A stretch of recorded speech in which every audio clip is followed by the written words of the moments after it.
Glória a Deus. Nós tivemos na terça-feira com o pastor Salim e a família dele, que foi uma bênção para nós, mas eu creio em nome do Senhor Jesus, que hoje vai. Hoje, olha, aí já está pulando lá. Hoje vai, em nome de Jesus. Nós estamos com uma palavra, e essa palavra, irmão Antônio, é para ser ministrada em uns 3 dias pelo menos. E 2 horas de tempo cada um dos dias, pelo menos. Mas eu estou tentando resumir. Estou tentando colocar de uma forma mais simples. Eu sei que nós vamos, durante o ano, falar muito sobre ela. Não é? Ainda bem que a irmã Gleissa veio. É sua convidada? É vizinha, amiga, mora com você. Glória a Deus. Ela veio num bom dia. Hoje aqui é feijoada com mocotó. Então, glória a Deus por isso, os irmãos lá de Dois Riachos. Nós vamos estar lá na quinta. O Marco falou da CG aqui no Canaã. Eu relutei muito em começar uma CG na minha casa por causa disso, porque eu creio que eu vou precisar estar saindo. Mas nós começamos uma na quinta-feira, e quinta-feira agora eu tenho que ir para Dois Riachos. Então a dona Janete já vai ter que ficar, porque eu sou religioso nessa parte. Se marcar um rumo, meu amigo, tem que ir. Nem só para quando der 6 meses a gente muda para outra casa. Mas nos 6 meses que seguem nós vamos ter toda quinta, viu, Eric? Você tem a opção de escolher ir para a CG dos jovens ou a CG lá em casa. Você que sabe. Mas o AS e a Tamires vão estar com a dos jovens aqui na casa do irmão Reginaldo, nas quintas-feiras também, 19h30. Eu creio que em nome de Jesus esses jovens do bairro vão ser alcançados pelas vidas desses irmãos. E tem a nossa, dos mais velhos, viu, Cício? Lá em casa, quinta-feira, é um tempo de orar, de compartilhar a palavra. Essa agora teve a Ivete lá, foi tremendo, foi uma bênção. Oramos uns pelos outros, e isso é a CG. Você quer chamar alguém, diga, olha, lá em casa, a gente tem o costume de reunir a família toda quinta-feira, 19h30, para orar, para compartilhar a palavra, e você é nosso convidado a estar lá. Não minta não, querido, fala a verdade. Eu venho dessa história, assim, a gente dizer, não, vamos ali tomar uma sopa, mas o que a gente queria mesmo era falar de Jesus. Mas aí a gente convida o cara para ir tomar a sopa, chega lá, o cara toma a sopa depois de ouvir 2 horas falando de Jesus. Se fizesse isso comigo, eu chutava a mesa. Tem que dizer, olha, você vai lá ouvir a palavra de Deus, você vai lá receber uma oração. A igreja precisa voltar a ter orgulho do que ela é, do que ela representa nessa terra, e nós não podemos mudar isso. Diga comigo assim no seu íntimo, o alvo do Espírito Santo é me tornar um com Deus pela obediência. O alvo de Satanás é me tornar um com Ele pela desobediência. Quem que está ganhando aí? Quando você coloca na balança, você é mais obediente ou é mais desobediente? Eu pedi para o meu filho fazer uma coisa hoje, ele não sabe o que eu estava fazendo. Eu estava fazendo uma experiência. Não sei se ele passou no teste. Mas, sinceramente, analisando sinceramente, você obedece mais a Deus ou você desobedece? Eu estou perguntando isso para mim, viu, queridos? Porque a minha primeira preocupação é comigo. Como é que eu estou, sendo um cristão, diante do desafio, diante da palavra de Deus, estou sendo obediente ou estou sendo desobediente? No livro de Hebreus, capítulo 5, que foi o último texto que nós lemos na semana passada, no livro de Hebreus, capítulo 5, e o versículo 7 a 9, mas eu vou ler o 8 e o 9. Diz assim, ó. Os irmãos acharam, amém? Amém. Glória a Deus. Quem achou, diga amém. Amém. E quem vai ouvir bem certinho, diga eu. Pronto. Diz assim, ó. Versículo 8. Embora sendo filho, e ele está falando aqui de Jesus pelo contexto, dizendo que embora Jesus sendo filho, aprendeu a obediência pelas coisas que sofreu. Queridos, primeira coisa aqui que nós já precisamos entender. Obediência é um processo. E, infelizmente, nós estamos vivendo uma geração, um tempo, em que nós estamos sendo estimulados a ser rebeldes, a não obedecer. Mas eu ainda peguei uma rapinha, daquele tempo que era treinado para obedecer. Cícero pegou mais um pouco pesado, na época dele o negócio era mais pesado. Eu e o irmão Antônio, jovens como somos, a gente já pegou a rapinha já. Mas havia um tempo em que a cultura era uma cultura de obediência. O pai dizia ao filho, vamos, e o filho ia. Nós vivemos um tempo em que o pai diz, vamos, e o filho diz, para onde? Fazer o quê? Tem alguma diversão para mim lá? Na minha época não tinha essa brechinha, não. Vamos. Estou junto. Só que a geração de hoje, estou falando isso secularmente, para poder entrar aqui no contexto. Nós estamos vivendo um tempo em que os filhos dizem para os pais, pai, mãe, dá um tempo. Se eu dissesse dar um tempo para o meu pai, a minha orelha já estava voando não sei aonde já. Mas hoje, as crianças estão sendo... Por quê, queridos? Porque dá trabalho ensinar a obediência. Dá trabalho. O próprio Jesus está dizendo que aprendeu pelo que sofreu. Então dá trabalho você treinar a obediência. Porque naturalmente nós somos desobedientes. E os que têm filhos bebês aí sabem muito bem disso, e quem teve filho bebê recentemente, bebê eu digo aí de 2 anos, 1 ano, 2 anos, 3 anos de idade, você sabe como que uma criatura dessa, que não lê, não escreve, não viu nada da vida ainda, queridos, não sabe nem limpar a sujeira que faz, mas já é desobediente. Você tem que bater firme com eles, porque senão domina, governa uma família inteira. Nós vamos fazer o quê? Depende do que o neném quer. É assim que nós estamos vivendo hoje. E a consequência? A consequência é uma geração de desobedientes. Automaticamente nós transferimos essa relação para a nossa relação com Deus. Porque é tudo de boa, eu faço o que eu quero, eu vou para onde eu quero, eu digo o que eu quero, eu falo como eu quero. Irmão, se o Aécio é um menino, graças a Deus, dá pouco trabalho agora, já deu muito, mas não foi de dar muito trabalho. Mas se eu ouço ele falar um tom diferente com a mãe dele, se eu ouço ele falar eu te amo com um tom diferente, a vontade que dá é do sapato voar já. Porque tem maneira de falar com pai e mãe. Tem maneira de se comportar. Só que nós somos perdendo isso. Quando eu falo para mim e para si isso aqui, que Deus é o Senhor, é o Pai, tem um significado para mim e para ele. Mas quando a gente fala para uma outra geração, já tem outro significado. Porque os outros tratavam pai e mãe como queria.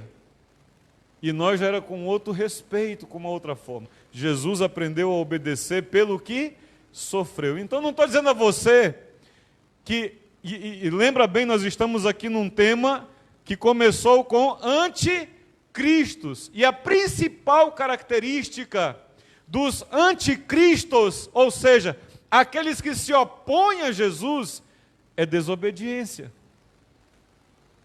A principal característica de um cristão, ou seja, aquele que está em comunhão com Cristo, é a obediência. E não há meio termo. Ou obedece, ou não obedece. Obediência, queridos, é atitude. Nós temos uma parábola, que eu não coloquei aqui no texto, mas diz que um certo pai, um certo senhor, disse a um filho, vai para a roça. E ele disse, não vou. E para outro filho ele disse, vai, e o filho disse que ia. Na verdade era o contrário. O primeiro filho disse que ia. E o segundo disse que não ia. Só que passou o tempo, o que disse que não ia foi. E o que disse que ia, não foi. E Jesus pergunta, quem obedeceu, o primeiro ou o segundo? E o povo diz, o segundo, porque mesmo dizendo que não ia, foi. Então obediência não é intenção do coração, obediência não é oratória bonita, obediência é atitude, meu querido. É o que eu faço. Intenção, eu costumo dizer que boa intenção sem noção é um desastre. É coisa terrível. Então, Jesus aprendeu a obedecer. Agora, olha o que ele diz no versículo 9. E tendo sido aperfeiçoado, obviamente, nós estamos falando do processo, e à medida que nós caminhamos, nós vamos entendendo melhor e nós vamos obedecendo melhor. Pastor, e se Jesus voltar agora? Opera em nós a misericórdia e a graça do Senhor, porque nós seremos então perfeitos. Nós cremos, quem aqui crê que Jesus é o Filho de Deus? Alguém aqui crê? Nós cremos, então isso é o suficiente para a nossa salvação, a nossa vida eterna. Mas enquanto caminhamos aqui, nós vamos aperfeiçoando. E o que falta hoje é esse entendimento de que eu preciso me tornar alguém melhor em Cristo a cada dia. Porque o Evangelho hoje que nos seduz, diz para nós, vem que você vai acabar com o teu sofrimento, vem que você vai parar de sofrer, vem que você vai ser abençoado, vem que você vai ter isso, vai ter aquilo. E não mostra para a pessoa que ela vai sofrer dificuldades, que ela vai ter que largar a vida de pecado dela, que ela vai ter que se arrepender de um bocado de coisa que ela faz. Mas há muitos irresponsáveis isso, dizendo, vem que Deus vai te abençoar. É uma coisa correta dizer isso, sim ou não? É ou não é? Eu dizer que Deus vai abençoar alguém, é errado ou é certo? É certo, querido. Só que é só a metade. Porque quando eu digo que Deus vai abençoar, o Marco mencionou um negócio agora há pouco que eu achei importante. Quando você diz que quer ver a face de Deus, significa que você está dizendo na canção, Pai, eu prefiro morrer. Eu não quero mais esse mundo, eu prefiro morrer. Obviamente que profeticamente você está falando dos pecados, de uma vida de pecado, mas a morte física nos leva para um novo corpo em Cristo. Quando eu digo que Deus vai abençoar alguém, é uma verdade, mas é só a metade. A segunda parte da verdade é quando você obedecer. Você não pode dizer à pessoa que Deus vai só abençoar. Irmão Antônio, um camarada sem vergonha, prostituto, mentiroso, ladrão, e eu estou orando para que Deus abençoe a vida dele. Eu estou ficando maluco ou o quê? Eu estou orando de acordo com a vontade de Deus ou eu estou orando contra Deus?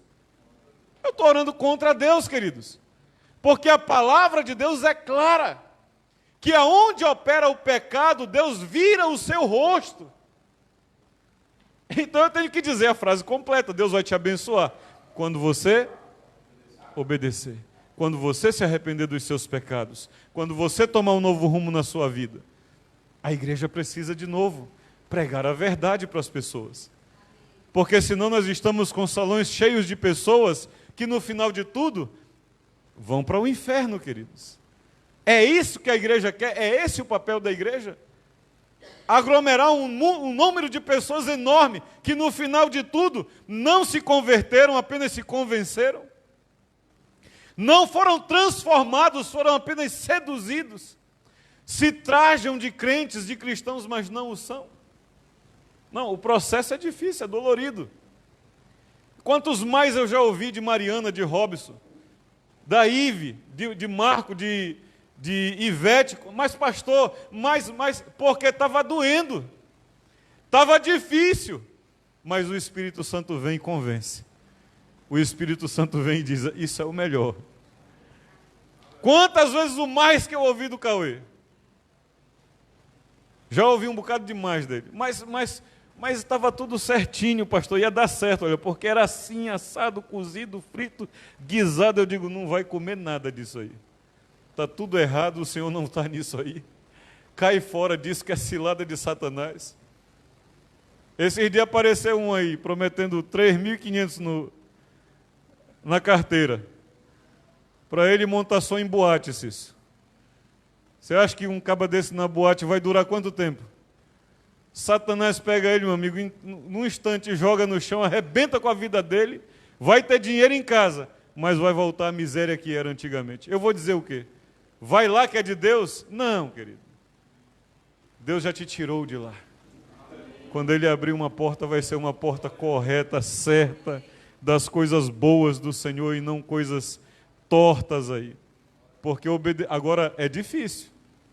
Porque meu amigo, meu irmão em Cristo, tem 3 filhos, um chegando, outro no pensamento, e o cabo olhar para a despensa, às vezes não vê o que dá aos filhos, não é brincadeira não, queridos. É dureza. Só que nós vamos escolher obedecer. Dá trabalho, sofre.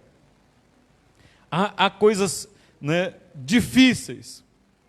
Mas ele, tendo sido aperfeiçoado, tornou-se o autor da salvação eterna para todos os que lhe obedecem. A salvação é para todos que obedecem.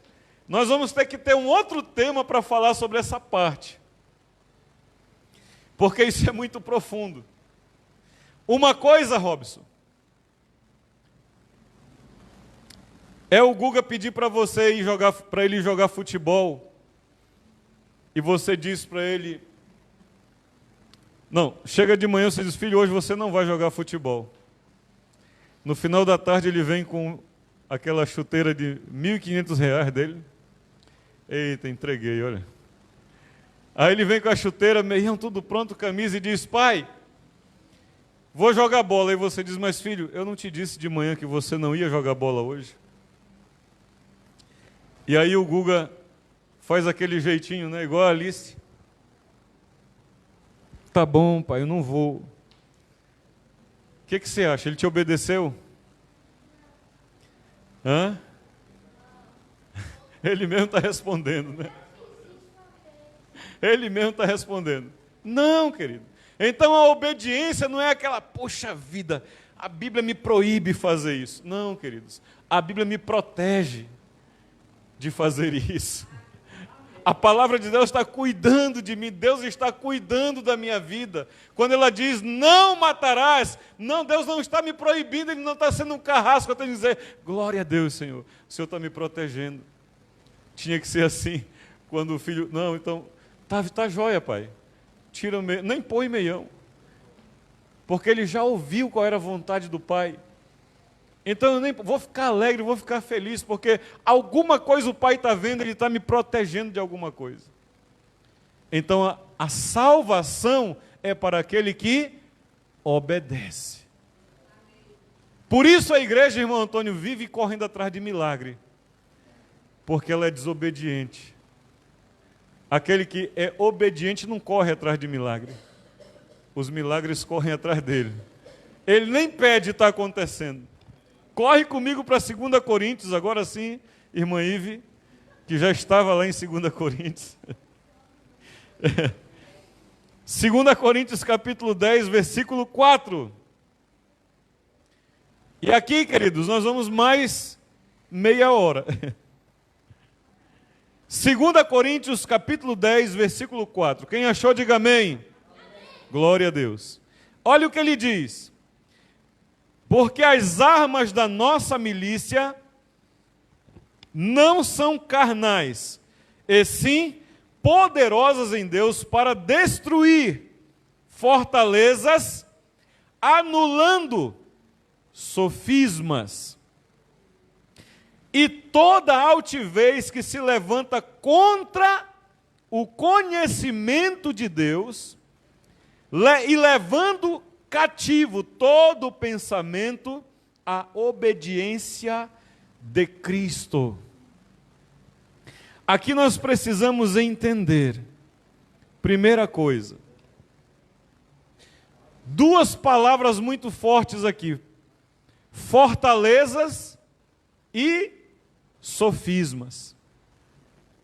Obviamente que ele já está dizendo que as nossas armas não são carnais. Então, quando ele fala de fortalezas e sofismas, eu não vou pensar em algo físico, mas eu posso me apropriar do termo físico para entender o espiritual. Fortaleza. Quando você ouve essa palavra, o que é que você pensa? O que é que vem à sua mente? Algo forte. Algo intransponível. Algo difícil de ser destruído, derrubado. Então Jesus veio para destruir fortalezas. E essas fortalezas que Jesus veio para destruir são aquelas que nós já lemos outro dia, que Satanás ele tem infiltrado no meio do povo com o ensino de demônios.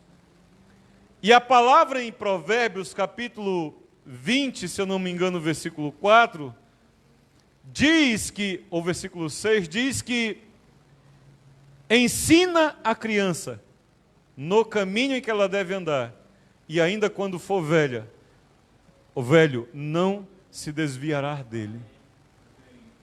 Essa é uma palavra muito forte, mas vale para ambos os lados. Satanás, apropriando disso, o que ele trata? Ele trata de criar em cada um de nós fortalezas. As fortalezas são criadas a partir de sofrimentos que nós passamos, a partir de tradições familiares e através de ensinos religiosos. Você já ouviu a síndrome de Gabriela, né? Que tem gente que tem. Eu nasci assim, eu cresci assim, e eu vou morrer assim, né? Eu sou sempre assim e vou morrer assim. A pessoa que tem isso, quando você ouvir isso de alguém, é porque ela tem uma fortaleza dentro dela. Que ela está dizendo para quem está perto dela que não adianta você tentar, eu não vou mudar. Só que Jesus veio para quebrar essas fortalezas. Ele veio para quebrar todas essas fortalezas. Ah, mas eu aprendi do bisavô, do avô, do meu pai que passou para mim, que eu passei para os meus tios ou para os meus filhos. Fortalezas. Pelo que sofreu, homem não presta. Todo homem não presta. Quem já disse isso ou já ouviu isso? Isso é uma fortaleza. É verdade que todo homem não presta? Quando eu digo todo homem não presta, eu incluí quem no meio? Até o próprio Jesus, queridos. Isso é uma fortaleza pelo que sofreu. Sabe por quê? A pessoa que diz isso sofreu uma decepção terrível na sua vida com o sexo oposto, o masculino. E por causa do sofrimento, da decepção, da frustração que ela sofreu com um homem, ela colocou uma fortaleza dentro dela. Homem nenhum presta. Fortalezas também são criadas pelo que sofremos. E isso vale para várias situações.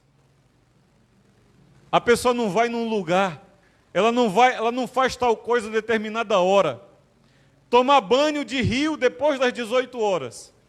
Deus o livre se eu falasse isso para minha mãe. Vá não, meu filho. Se você for, a mãe do rio vai lhe levar.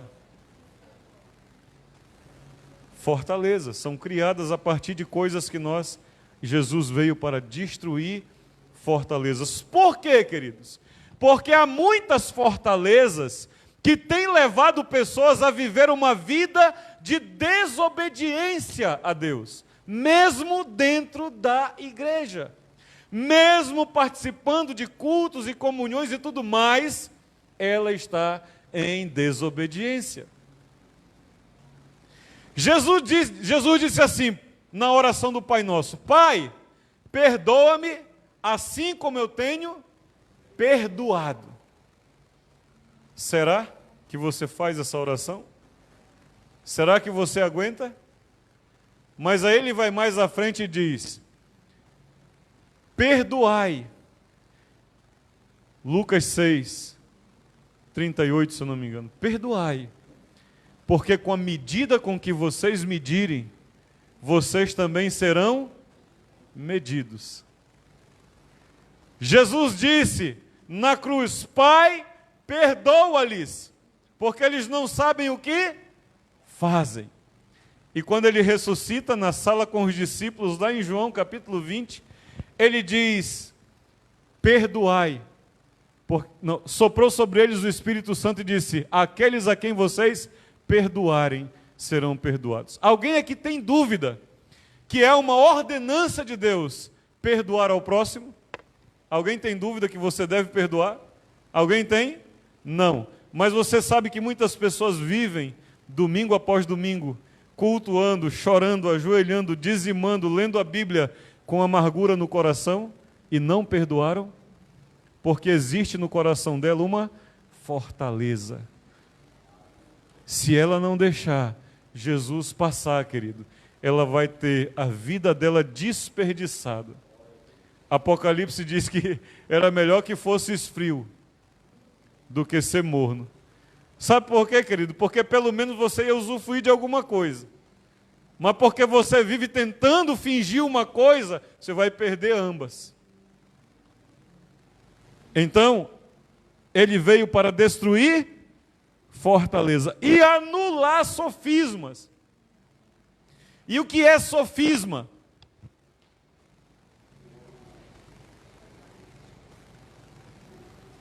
Ele destrói fortalezas e anula sofismas. E o que é o sofisma?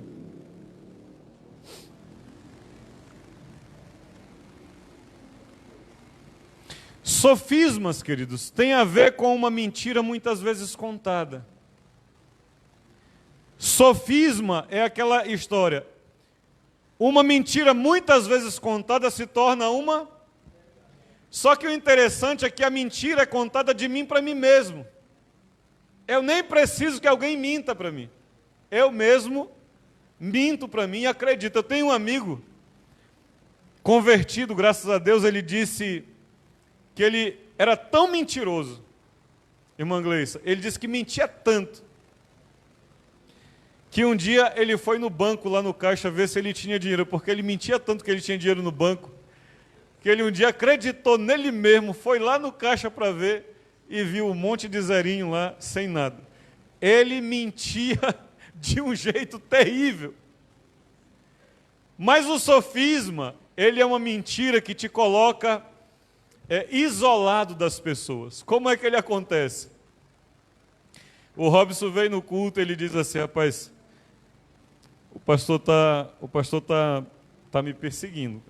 Aquela palavra que ele pregou, eu acho que ele está sabendo de alguma coisa. Domingo que vem, eu olhei de um jeito que para ele foi um jeito errado. Eu estou dizendo, cara, o pastor está com raiva de mim. É verdade. Olha a música que ele cantou.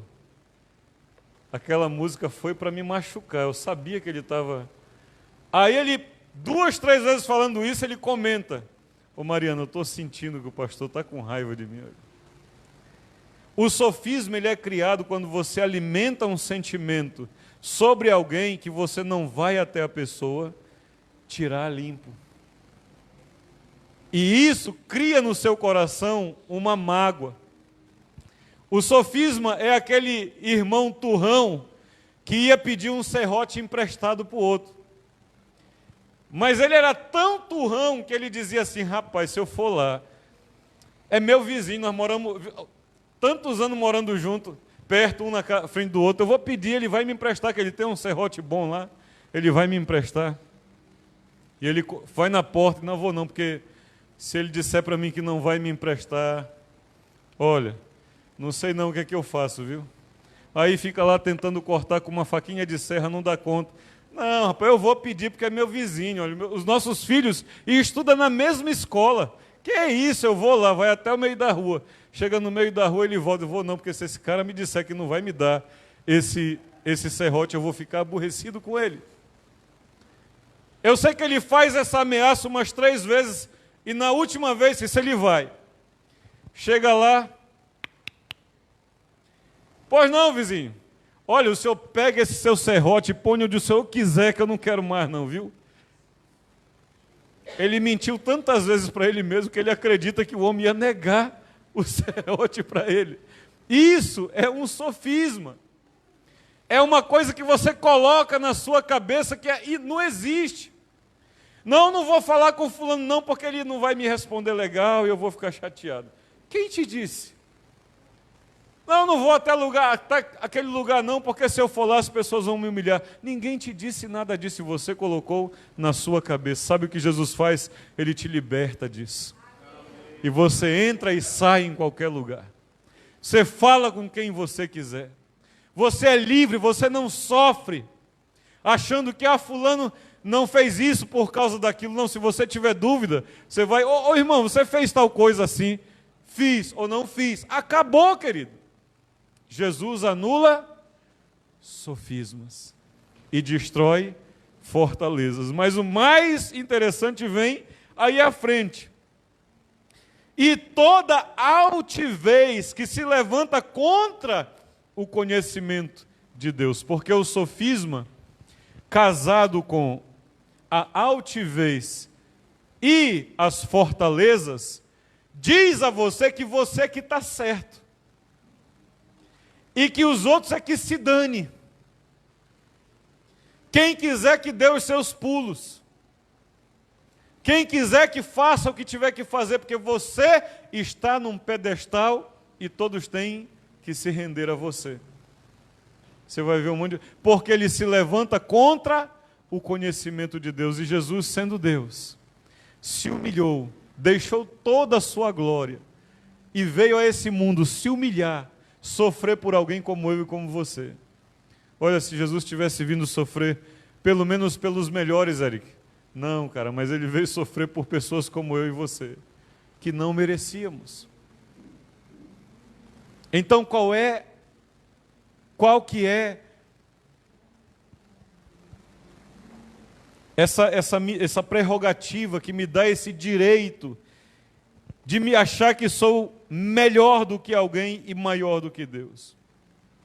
Mas Jesus leva cativo todo o pensamento à obediência de Cristo. Ele diz: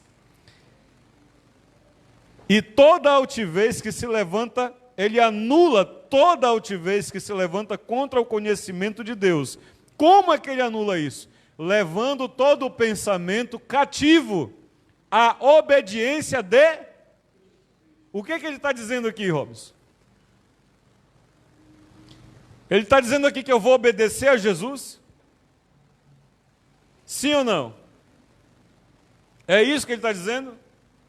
Não, ele está dizendo que eu vou obedecer como Jesus. Ele está dizendo a obediência de Cristo. Ele não está levando todo o pensamento cativo à obediência a Cristo. Ele está levando todo o pensamento à obediência de Cristo. Ou seja, Cícero, eu em Cristo vou obedecer como ele obedeceu. Sabe qual é a narrativa hoje? É difícil. Não dá não. Não tem como. Sabe por quê? As fortalezas não foram quebradas ainda. Na hora que ela for quebrada, você vai saber que é possível. Porque não é eu fazendo para Jesus estar em mim. É Jesus entrando em mim e eu fazendo. Quando ele diz que quando aquele que o ama lhe obedecerá. Aquele que ama Jesus, João capítulo 14, aquele que ama obedecerá. Mas o obedecerá aqui não é do que você vai fazer, é a capacidade para você obedecer. Porque a hora que o amor de Deus fluir na sua vida, isso capacita a mim e a você, miseráveis pecadores, a amar o semelhante. Mas se for esperar que eu ame o semelhante para Jesus entrar na minha vida, acabou, querido. Estamos enrolados, não iremos alcançar. Corre comigo de novo para a obediência de Cristo. A obediência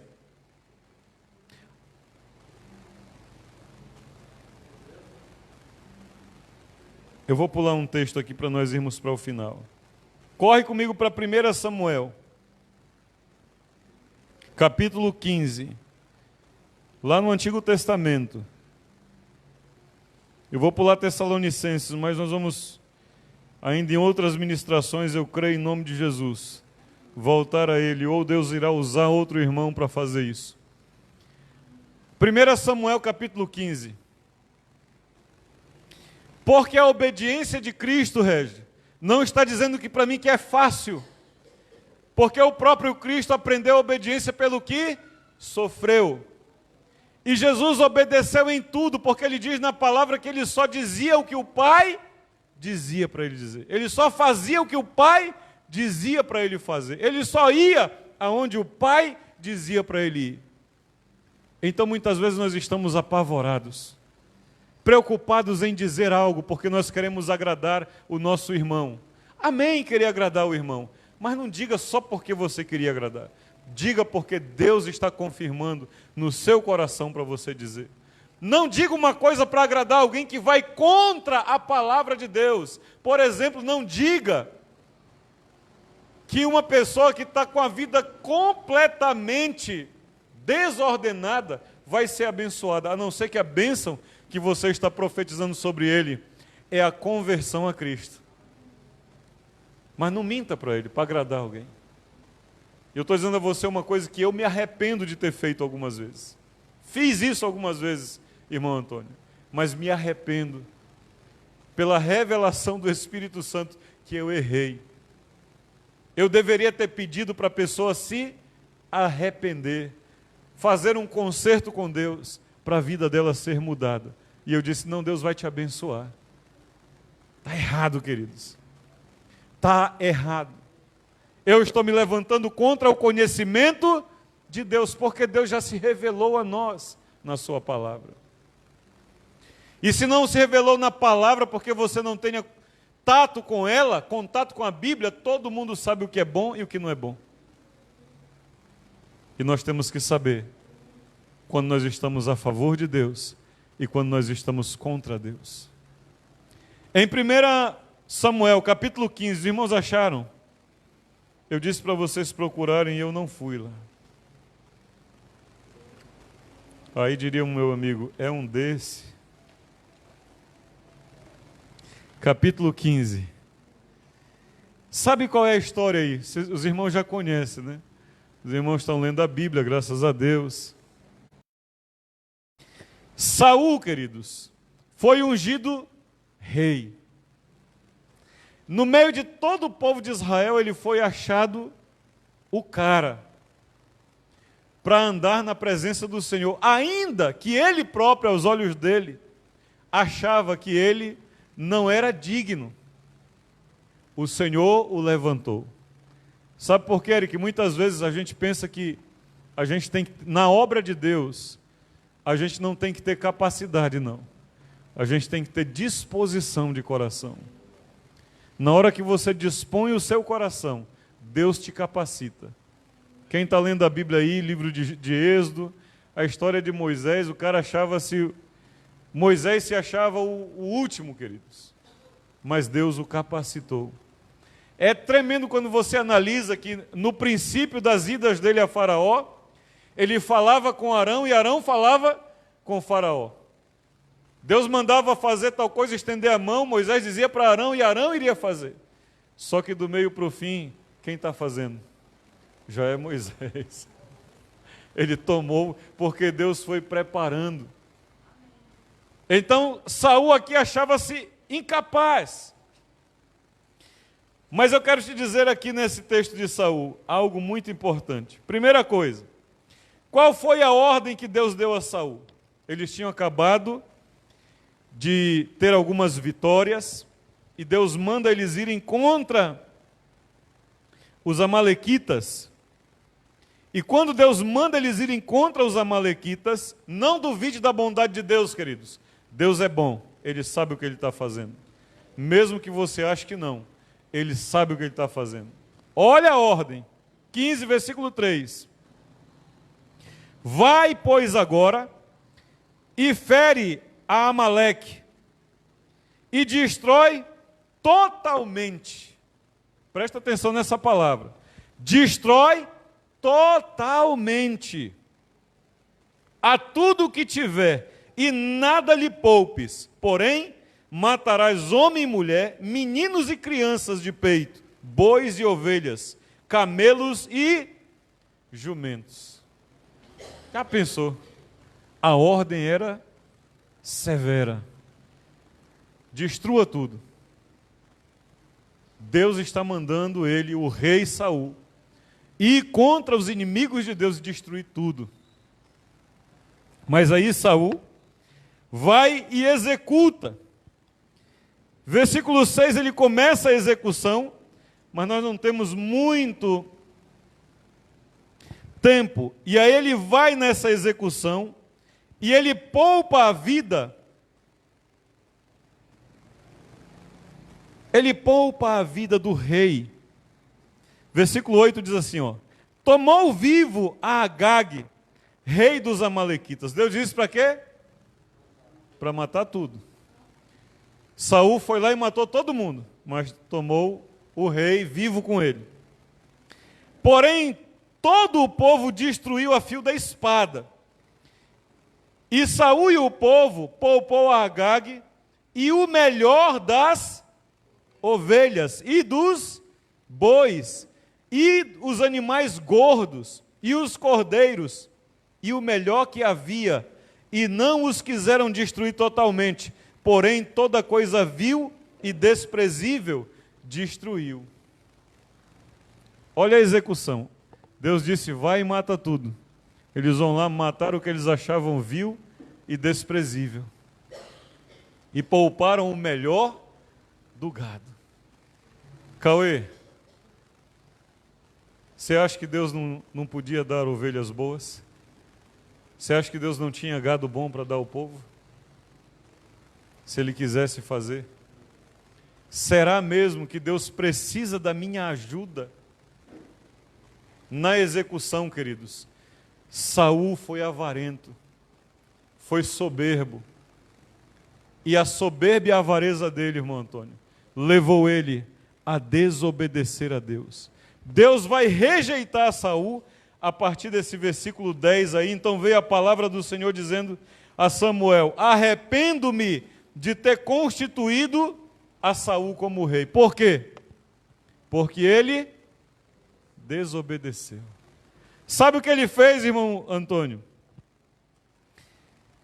Ele achou que podia, com as ovelhas que ele estava tirando, agradar a Deus. Sabe o que agrada a Deus? Obediência. Ele vai dizer lá na frente, olha,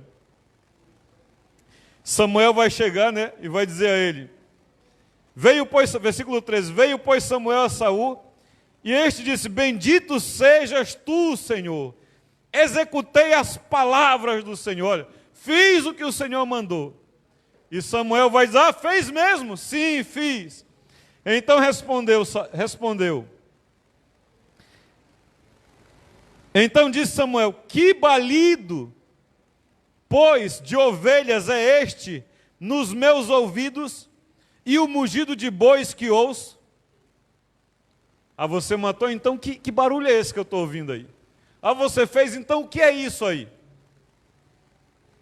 Respondeu Saul: de Amaleque os trouxeram, porque o povo poupou o melhor das ovelhas e dos bois para sacrificar ao Senhor. Estavam querendo dar a Deus aquilo que Deus já havia rejeitado. Quantas pessoas, queridos, estão hoje enganadas dentro da igreja? Ontem nós falávamos sobre aqueles de quem o Senhor dirá: aparta-te de mim, ou apartai-vos de mim, porque não vos conheço. Conversando com os irmãos, eu estava falando sobre isso. Sabe quem eram essas pessoas, queridos? Não é mundano, não. É homens que caminharam com a igreja. É homens que serviram a obra de Deus, que expulsaram demônios em nome do Senhor, mas que levaram diante de Deus como sacrifício agradável aquilo que o Senhor já havia rejeitado. Cuidado, pastores, cuidado, obreiros, com as campanhas, com as unções de pano, de sal grosso, de vassoura, de rosa. Cuidado com as campanhas de fogueira. Deus mandou fazer isso, queridos. É de Deus realmente, ou você está fazendo para usurpar, para tomar dinheiro das pessoas que Deus comprou com o seu mais alto preço, o preço de sangue? As revelações massageadoras de ego. Eu estou vendo que você está passando por muito sofrimento. Olha, tem um espírito de inveja sobre a tua vida. As pessoas te invejam. Que revelação do Satanás é essa? Olha, tem pessoas te perseguindo, querido, desde que eu nasci. Estão me perseguindo. É as revelações. Achando que tem que dizer alguma coisa, não tem que dizer, querido. Só diga o que Deus disse para dizer. Se Ele não disse para dizer, você não tem que dizer nada. Porque há muitas pessoas achando que está oferecendo alguma coisa para Deus, quando Deus não se agrada. Há pessoas destruindo famílias, achando que estão servindo a Deus. Não, porque Deus disse que era para eu deixar meu marido. O Satanás é que falou, queridos. Porque a Bíblia diz em Malaquias capítulo 2, versículo 16, que ninguém que Deus abomina não gosta de quem repudia, de quem dá divórcio. Como é que Deus disse? Acontece? Acontece. A vida há percalço, a gente não viveu, a gente não aprendeu muita coisa do início, por isso erramos. Mas eu dizer que Deus fez assim, não. Deus não fez assim. Então nós precisamos saber se nós estamos nos submetendo, Cícero, a anticristos ou nós estamos servindo a Deus. Uma convicção eu tenho, Eric. Todos os dias há uma batalha. O Espírito Santo querendo nos tornar um com Deus, pela obediência. E Satanás querendo nos tornar um com Ele, pela desobediência. Por isso, pais, quando você vê uma atitude de desobediência nos seus filhos, uma atitude de desobediência nos seus filhos, repreenda imediatamente. Porque isso é um mal na sociedade, na igreja, no meio do povo de Deus. Um filho rebelde será um marido rebelde, será um cidadão rebelde, será um imprestável na sociedade. Daqui a pouco vai estar levantando bandeiras aí para não fazer nada, não ser nada. E dentro da igreja, misericórdia. Vai ter sérias dificuldades em obedecer a Deus. Porque eu não posso entrar hoje nessa parte, Cícero. Mas obedecer a Deus nas coisas boas é fácil. E quando Jesus diz, eu ouvi um tempo atrás, um amigo dizer que ama Jesus. Não, que ama Jesus, que também é um filho de Deus. E aí, você vai para João e João diz: para que sejais os filhos de Deus, vocês precisam amar os que vos odeiam e orar pelos que vos perseguem. Ah, é? Você é filho de Deus? Você já está amando as pessoas que te odeiam? Você já está orando por aqueles que te perseguem?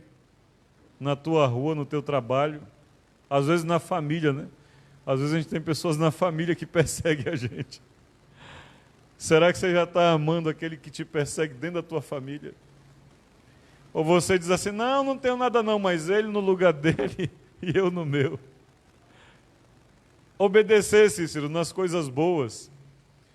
Ama aquele que te ama. Maravilha, ué. Vou amar o meu irmão que também me ama, que faria tudo por mim. Agora, fazer o bem a quem está te fazendo o mal, é fácil? Não. Por isso nós temos que levar o nosso pensamento cativo à obediência de Cristo. E da mesma forma pela qual Jesus obedeceu, eu também posso obedecer. Mas quando você olhar para dentro da igreja e você quiser detectar anticristos, primeira coisa, eles são contra a palavra de Deus. Eles são contra tudo. Ah, mas isso que Deus diz aí é questionável, porque a sociedade A, B, porque nos tempos antigos, cuidado, querido. Cuidado. Procure argumentação para obedecer esse livro e não para desobedecê-lo. Falo como Paulo agora para encerrar. Já alcançamos? Não julgo já termos alcançado. Mas uma coisa eu tenho por certo. Esquecendo-me das coisas que para trás ficam. Não deu certo, Ive. Lá daquela vez, eu vou me esquecer do que deu errado. E eu vou olhar para frente. Porque Jesus está dentro do meu coração. E Ele me torna capaz hoje de ser uma esposa, de ser uma mãe, de ser um marido, de ser um pai. Ele me capacita a ser um filho, um amigo, um companheiro. É Ele que me capacita. E eu vou começar uma rotina na minha vida de obedecer. Eu vou buscar em oração, Senhor, onde é que eu estou errando, me mostra. Usa meus irmãos, usa o pastor, aquele barbudo sem vergonha, que às vezes eu não quero ouvir. Mas usa alguém, me mostra o que o Senhor quer. Para que nós possamos dizer uma coisa, eu tenho por certo, vou deixar as coisas para trás. Se isso, eu venho desobedecer, eu fez besteira, fez. Mas eu vou deixar para trás. E eu vou olhar para Cristo, e eu vou seguir para o meu alvo. Para não ser achado como um anticristo. Sendo oposição a Cristo, achando que estou sendo da posição. Estando contra, achando que estou a favor. Não, que o Senhor traga a luz. Que o Senhor mostre, em o nome do Senhor Jesus. Vamos ficar de pé. Eu quero orar com você. Por mim e por você. Eu sei que o engano tem invadido as igrejas. O engano tem sido grande no meio do povo de Deus. Porque as pessoas são levadas facilmente pelo que lhes agrada. Mas sabe uma coisa que mais agrada? É nós ouvirmos o som da trombeta, irmão Antônio. Sabe por que aquele que ouviu o som da trombeta está salvo com Cristo? O povo hoje está preocupado ouvindo um monte de barulho. E no meio desse barulho, eles estão enganados e não ouvirão o som da trombeta. Porque o som da trombeta é para aqueles que obedecem. Eu quero que você reflita muito durante essa semana. Irmã Gleissa, conversa com teus filhos, com a sua irmã que trabalha em casa. Quero que você reflita, porque os dias de Cristo estão se aproximando.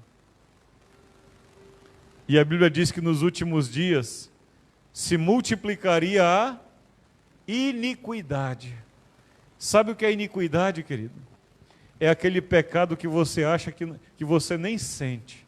Ele já é tão parte de você que você faz e nem sente.